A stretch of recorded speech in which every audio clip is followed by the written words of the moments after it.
Welcome to my review today.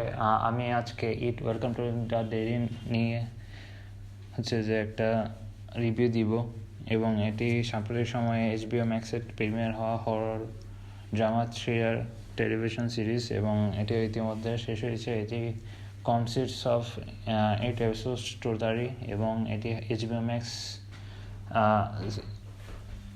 Streaming সার্ভিসের যে second highest grossing viewer নিয়ে প্রাপ্ত একটা সিরিজ, এবং ফিনালে সদ্য খুব ভালো মোটামুটিভাবে শেষ হয়েছে, এন্ডিং হয়েছে, এবং রটেন টমেটোসেও খুব ভালো একটা হাইয়েস্ট রেটিং, মোটামুটি দেখা মতো 90% রেটিং নিয়ে যে তুলেছে। এবং যে একেবারে এটি স্টেফেন কিং এর নোভেল এটার উপর বেস করে বানানো হয়েছে, এবং এটি প্রিকুয়েল, যেটার সিক্রেটগুলো 2017 এবং একটা ওইটার চ্যাপ্টার পার্ট 2 2019 প্রিকুয়েল সিরিজ, এবং এটি যে ইতিমধ্যে শেষ হয়েছে সম্পূর্ণভাবে। এবং আমি ওয়েলকাম টু ডেরি এর রিভিউ করবো আমার পার্সপেক্টিভ ওয়াইজ, যেখানে আমি বলতে হবে এটা খুব একটা ভালো হরর সিরিজ অফ দি ইয়ার, এবং একেবারে স্টেফেন কিং এর বুকের একটা মোস্ট অ্যাক্টেন বুক তার কালেকশনের এবং ওনার কালেকশনে, এবং এটার উপর ভিত্তি করে একেবারে ভালো একটা প্রিকুয়েল, যেখানে তার যে মুভিগুলো আছে এবং অ্যান্ডি মুচিজি যেগুলো তৈরি করেছে এটা লাস্ট ডেকেডের একেবারে একটা অ্যাক্রেম হরর ছিল, এবং এখান থেকে একটা সিকুয়েল বানানো হয়েছিল চ্যাপ্টার 2, এবং ওখানে কাহিনী সমাপ্ত করা হয়েছিল। কিন্তু কয়েকটা জিনিস যে আমরা এখানে চ্যাপ্টার 2 থেকে এক্সপেক্ট করছিলাম,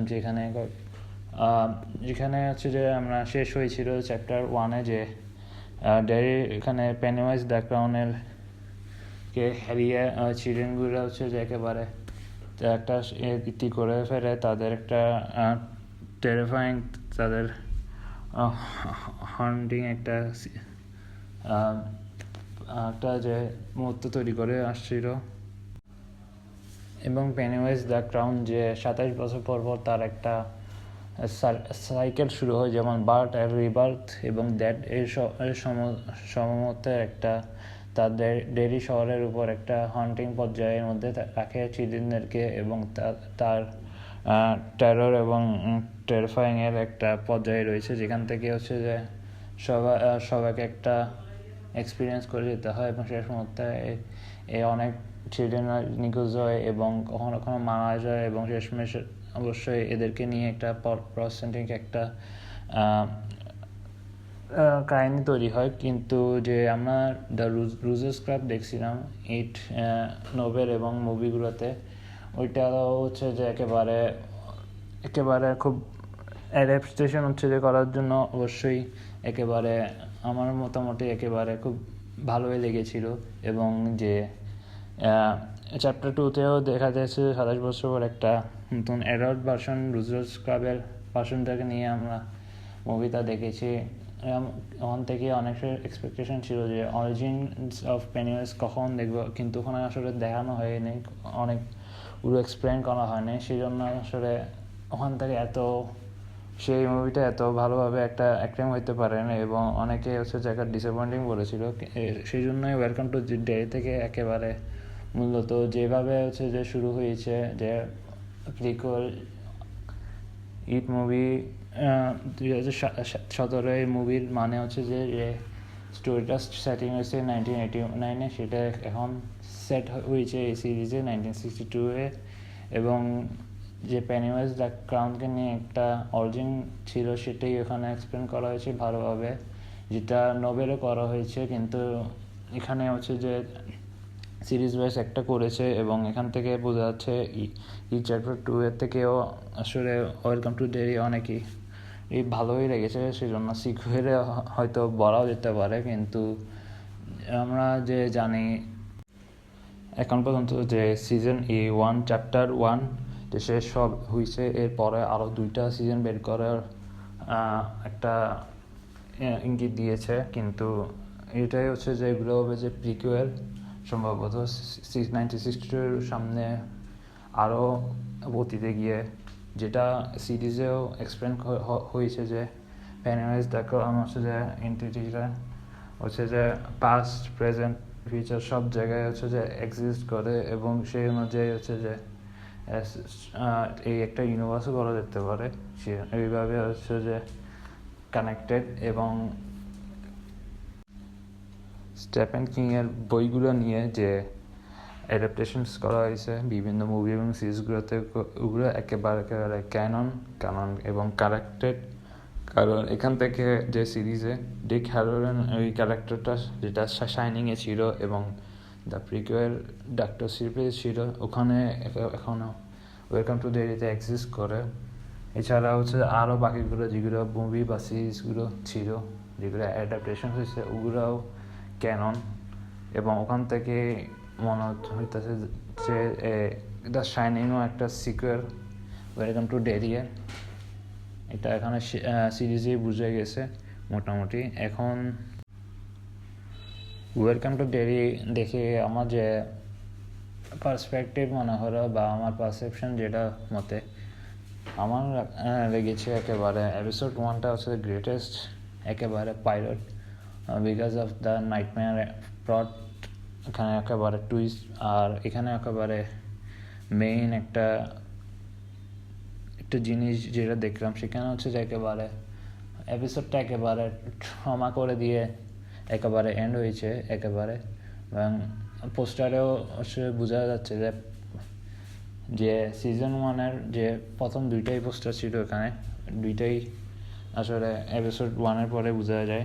ওই পোস্টারটা আসলে একেবারে আসলে চেঞ্জও হয়ে গেছে, বোঝা যাচ্ছে যে প্রোটাগনিস্টের পোস্টারটাই খেয়াল করছিলাম। এবং এপিসোড 1-এ হচ্ছে যে নতুন নতুন কয়েকজন প্রোটাগনিস্ট তৈরি হয়েছে, যেমন ক্যারেক্টার্স তৈরি হয়েছে। এবং আমরা একটা প্রি লুজার্স ক্লাবের কয়েকজন নতুন মেম্বারকে দেখতে পেয়েছি। যেমন প্রথমে পেনিওয়াইজ দ্য ক্লাউনের একেবারেই শুরুই থাকবে না, আমরা সবাই জানি। পেনিওয়াইজ দ্য ক্লাউন আস্তে আস্তে হর্ন করবে এবং তার প্রেজেন্স ছড়াবে। কিন্তু এখানে হচ্ছে যে সিরিজ হয়তো ওখানে একটা ছোটোখাটো একটা মিলিটারি একটা কানেক্টেড আছে মিলিটারির সাথে, কেমন জানি না, একটা সাইড একটা সাব একটা প্লট হিসেবে দেখায় মিলিটারিগুলোকে।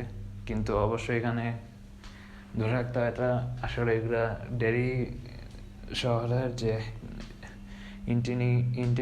ইট এর সাথে কানেক্টেড কিছুটা। মানে এপিসোড 2 গেল, এপিসোড 3 গেল, এবার শুরুর থেকে একেবারে শেষ মুহূর্ত পর্যন্ত অবশ্যই 7-8-এ অবশ্যই সেটা থ্রিলিং একটা লাইট ছিল। এবং এটা অবশ্যই একটা অরিজিন, ভিতরে অরিজিনও কতগুলো ডেরি শহরে অরিজিনস, মিস্টিরিয়াস অরিজিনস এবং পেনিওয়াইজের অরিজিন সহ বাকি যারা যে ইট মুভি ওখানে থাকে প্রোটাগনিস্ট দ্য লুজার্স ক্লাবের, ওখানেও তাদের একটা অরিজিনসও দেখানো গিয়েছে। কয়েকটা এপিসোড ছিল যে অ্যান্ডি মুনচিও নিজেই হচ্ছে ডিরেক্ট করেছে, যিনি হচ্ছে যে মুভিগুলো ডিরেক্ট করেছিল। এবং সিজিএ তেমন একটা ভালো লাগে না এই কয়েকটা মনস্টারের ওখানে অবশ্যই এখানে প্যারানর্মাল এবং সাইকোলজিক্যাল অনেক কিছুই দেখাবে, যেগুলো সিজিআই দিয়ে হচ্ছে যে কনস্ট্রাক্ট করা হয়। এবং ভিজুয়ালি দেখা যাচ্ছে একেবারে পুয়ার ছিল কয়েকটা, কিন্তু এরপরও কেমন যেন টেরিফাইং লেগেছিল। এরপরও এর যে একটা প্রিকুয়েল করার কথা রয়েছে সেটিও হবে, যেটা 1935-এ, এবং একটা যেটা সিজন 3 চ্যাপ্টার 3 সেটাও 1908-এ করবে। এবং যে আমরা নতুন নতুন প্রোটাগনিস্ট যেমন সাথে মিলিটারি তারা ছিল হচ্ছে যে লুজার্স ক্লাব, যে ইট মুভি এবং নোভেলে অ্যাডাপ্ট হয়েছে চিলড্রেনদের মধ্যে, তারাও নতুন নতুন ফেসেস এসেছে। এবং অবশ্যই তাদেরও পারফরমেন্স খুব ভালোই লেগেছে, যেমন নতুন ক্যারেক্টার্স এসেছে দেখলাম। তারা হলো যে রেডি এবং সাথে সাথে আরও কয়েকজন রুনি এবং আরও কয়েকজন ছিল যে উইল ছিল না, কিন্তু এরপর পরে আসে। কিন্তু আসলে প্রথম যে এপিসোড 1-এ একটা টুইস্টে দেখেছে, খুব একেবারে চোখে পড়ার মতো। হরর একটা সিরিজের মধ্যে যে ড্রামাও রয়েছে, সেটাই হচ্ছে যে বারবার দেখানো হয়েছে। এখানে ভিতরে অনেকগুলো মোমেন্ট রয়েছে, অ্যাক্ট রয়েছে, যেগুলো হচ্ছে যে একেবারে পেনিওয়াইজের ব্যাকগ্রাউন্ডের প্লটটা, কাহিনিটা ছাড়াও অন্যান্য বিষয় নিয়েও ডিটেলিং দেখিয়েছে। এবং শেষ যে আমরা যে ফিনালিতে গিয়ে যে ইট মুভির সাথে একটা কানেকশন ছিল, সেটি হচ্ছে যে একেবারে 27 বছরের পর এখানে কানেক্টেড। শেষ হচ্ছে যে ইট মুভিতে থাকা ওই বেভারলি মার্শকে নিয়ে আছে, যে এখানে দেখানো হয়েছে যে এখানে কেমনে প্রিকুয়েলের সাথে কেমনে ওই ইট মুভির একটা ক্যানন ওয়াইজ একটা কানেকশন রয়েছে, যেটি হচ্ছে যে মুভিগুলোতে এক্সপ্লোর হয়েছে। এবং এটি প্রিকুয়েল হওয়ার কারণে আসলে বোঝা যাচ্ছে না যে সামনে কী হবে, এটা নিয়ে সামনে কাজ করবে এবং আরও একটা প্রিকুয়েল ওইটার জন্য কাজ করবে। কিন্তু এই ইট মুভিটা দিয়ে বুঝে গেলাম যে পেনিওয়াইজ দ্য ক্লাউন নিয়ে একটা যে রহস্য তৈরি হয়েছে, এখানে রয়েছে ওইগুলো নিয়ে। এবং যে আমেরিকার মধ্যে যে ইন্ডিজিনিয়াস প্লাস নেটিভগুলো যারা রয়েছে, ওখান থেকেও যে একটা যে রহস্যটা যে রয়েছে ডেলি শহরের মধ্যে, সেটিও এখানে রিপ্রেজেন্টেশন করা হয়েছে।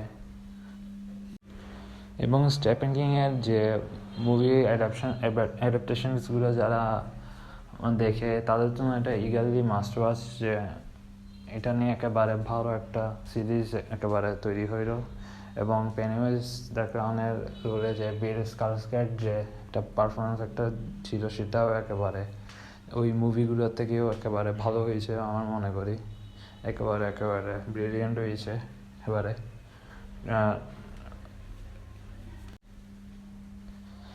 সাথে অ্যান্ডি মুসিচির মুভিগুলোর সাথে একটা টোন একটা ছিল, যে আমার ক্লাসিক চিলড্রেন শো দেখলাম যে অনেকগুলো চিলড্রেন মুভিগুলো বের হয় সামনে, ওর থেকে ইন্সপিরেশন নিয়েও এখানে সিরিজটাই আছে যে দেখা যায়। এবং মুভিগুলোতেও অবশ্যই ওখান থেকে অনেকগুলো, যেমন মুভি ক্লাসিক মুভি যেমন the Goonies, stand by me, ET extraterrestrial বা অন্যান্য চিলড্রেন থিম অনেকগুলো মুভি থেকেও ইন্সপিরেশন নিয়ে ওই মুভিটি বানানো হয়েছিল এবং এটিও করা হয়েছে ওইভাবে। কিন্তু এখানে কিছু ফলস আসলে ধরে রেখেছে, কিন্তু আসলে সেটা সামনে করে বোঝা যায়, সেখানে ওই ডিটেলগুলো কেমনে ফিরে করা যায়। কিন্তু এখানে সবচেয়ে ইন্টারেস্টিং আর ইন্টারভিউইং ম্যাটার হচ্ছে যে ডিক হ্যালোরের যে ক্যারেক্টারটা ছিল দ্য শাইনিংয়ে সবাই দেখেছিল, এবং একটা ডক্টর সিভিও ছিল এখানে। ওয়েলকাম টু দ্য ডেরি হচ্ছে যে তার ইয়াঙ্গার ভার্সন একটা পোর্ট্রে করা হয়েছে, এবং সেখান থেকে বোঝা যায় দ্য শাইনিংয়ে এখানে একটা সিকিউরে বলা যায় ওয়েলকাম টু ডেরি। এবং ডিক হ্যালোরেনও কিন্তু এই ওয়েলকাম টু ডেরি এখানে একেবারে ভালোভাবে রিপ্রেজেন্ট করা হয়েছে, অনেক একটা ইম্পর্ট্যান্ট একটা ক্যারেক্টার হিসেবে একটা প্লে করা হয়েছে এখানে। এবং খুব বিশেষ পর্যন্ত বোঝা যাচ্ছে একেবারে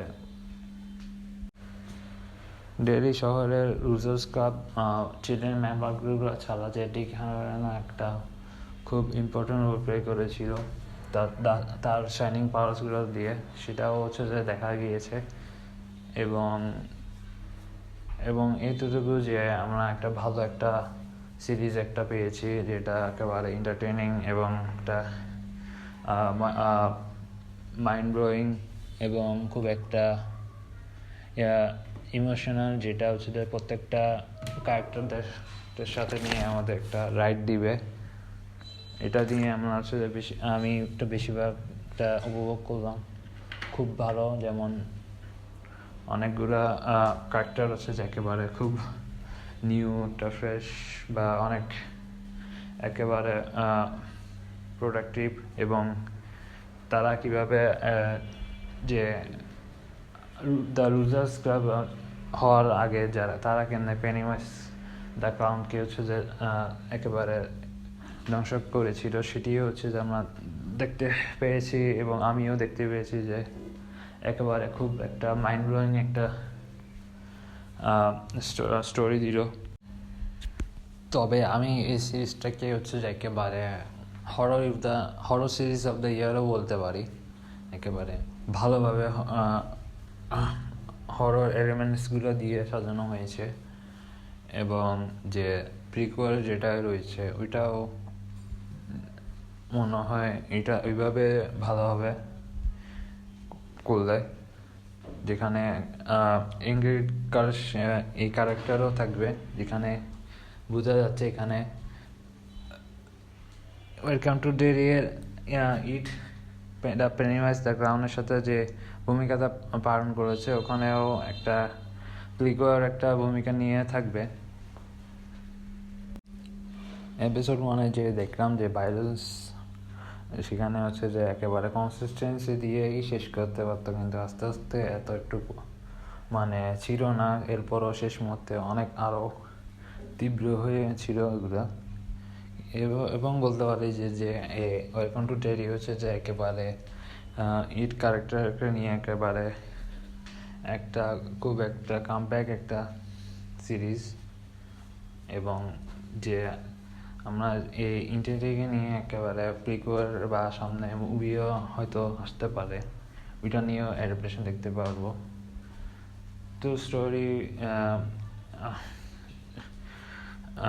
ভিজুয়াল বা সিনেমাটোগ্রাফি নিয়ে মানে এত কিছু বলা কিছু নাই, কিন্তু একটা প্রিকুয়াল একটা ভালো একটা সিরিজ দেখতে পেয়েছি, যেটা একেবারে রিডেম করে গত যে বাজে একটা মুভি গিয়েছিল চ্যাপ্টার 2-এ, এটাকে হয়তো সামনেও হয়তো আরও ভালো এটা নিয়ে দেখতে পারবো। স্টিফেন কিংয়ের অ্যাডাপশন যেগুলো যেগুলো হচ্ছে যে তার লিখিত বইগুলোর যে হচ্ছে যে ক্যানন, এবং ওইভাবে এটা হচ্ছে যে ভালো একটা চ্যাপ্টার 2 আসবে। এতে এ পর্যন্তই। এটাই হচ্ছে যে একেবারে রটন টমেটোসের একেবারে হাইয়েস্ট একটা 90 অথবা 80 কত জানি না তা রেটিংয়ে ছিল, কিন্তু ভালোই হয়েছে। সবাই আশা করি হচ্ছে যে একেবারে এনজয় করবে এটা। সামনে এতে দেবো, আসলে এটা খুব ভালো লাগলো, এবং খুব একটা ওয়েল ডিজার্ভ একটা সিরিজ লাগলো। একেবারে শুরু থেকে শেষ পর্যন্তই ভালো দেখলাম, অনেক এন্টারটেইনিং ছিল। ওকে, এই পর্যন্ত। এরপরে একটা নিয়ে আসবো, ওয়েলকাম টু ডেরি হচ্ছে যে একেবারে ওয়ান অফ দ্য বেস্ট এই ইয়ারের হরর। তবে এরিয়ান আর তো এত ভালো লাগলো না, এবং দেখিও নাই, ওইটাও হয়তো দেখবো। ওইটার চেয়েও ওয়েলকাম টু ডেরি ভালো একটা ফিনালে, এবং একটা সিরিজ আছে, একটা এপিসোড ওয়াইজ একটা ভালো একটা আমাদের প্রোডাক্ট দিতে পারলো, যেটাই হচ্ছে একেবারে ভালোই লাগলো উপভোগ করতে। এই পর্যন্তই, see you next in the video, next or other video. এবং আরেকটি কথা বলতে ভুলে গেছি, এই সিরিজের মধ্যে ইরি মোমেন্টস বা situations, psychological encounters, meaningful moments এবং পাওয়ার অফ ইউনিটি, এসব বেস্ট থিম নিয়েও হচ্ছে যে একেবারে একটা চিলড্রেন্স সিরিজ, যেখানে হচ্ছে আমরা কেমনে একটা পিওর ফর্ম এন্টারটেনমেন্ট পাওয়া যায়, এখানে সব কিছুই রয়েছে। এবং আমরা হচ্ছে যে একটা রিয়ালিটির মধ্যে যে বাস্তবতার মধ্যে একটা আমাদের একটা মনস্টার সিটি একটা আছে, যেখানে আমরা বুঝতে পারি যে এমন কাজের জন্য যে আসলে আমরা পিওর হিউম্যানসগুলোই আসলে কাইন্ড অফ অ্যানিমালস, এটাও আসলে বা লিভিং ডিস্ট্রাকশন বা other form of words that create chaos, এগুলাও আসলে সুইসাইড, এগুলাই হচ্ছে যে আসলে বুঝতে পারি যে এই সিরিজটার মধ্যে দিয়ে আসলে ইট হ্যাজ সব কিছু possibilities to be a good series of this year. So I think everybody should, or Stephen King enjoyers should, or book readers, everyone should have a binge. অনেক খুব ভালো অবশ্যই. Goodbye. Finally.